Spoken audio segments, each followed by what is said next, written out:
Chers entraîneurs, vous êtes-vous déjà demandé quel pourcentage de vos interventions en bord terrain était vraiment utile? On aborde aujourd'hui la notion d'émetteur et de récepteur dans la communication sportive et je vous en parle tout de suite.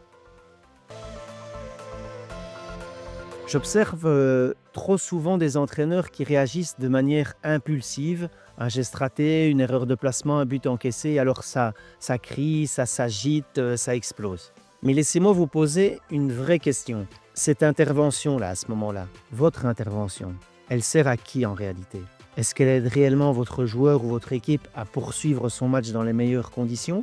Ou est-ce qu'avant tout, elle vous sert d'abord à vous, inconsciemment, pour évacuer vos propres émotions, vos propres frustrations? Car une communication, elle n'a de sens que si le récepteur en tire quelque chose.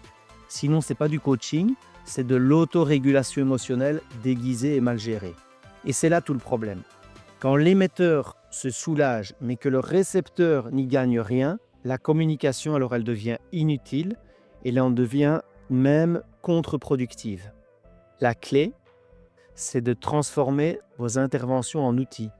Avant de parler, demandez-vous, est-ce que ce que je vais dire là tout de suite est utile, clair et exploitable pour mon joueur ou mes joueurs? Est-ce que mon intervention l'aide ou les aide à corriger, à comprendre et à progresser? Si la réponse est non, alors parfois, le silence est bien plus puissant qu'un cri. Alors la prochaine fois que vous hurlez en bord du terrain de sport, posez-vous cette question. Est-ce que ça aide mon joueur ou est-ce que ça m'aide moi? Si c'est OK pour le joueur, alors allez-y, manifestez-vous. Sinon, je vous dirais d'appeler un préparateur mental pour mettre en place des stratégies d'autorégulation émotionnelle.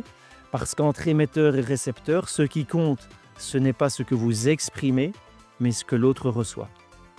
Téléchargez mes guides gratuits, pensés pour les parents et les coachs pour aider vos athlètes à performer avec un mental solide. Le lien est en description.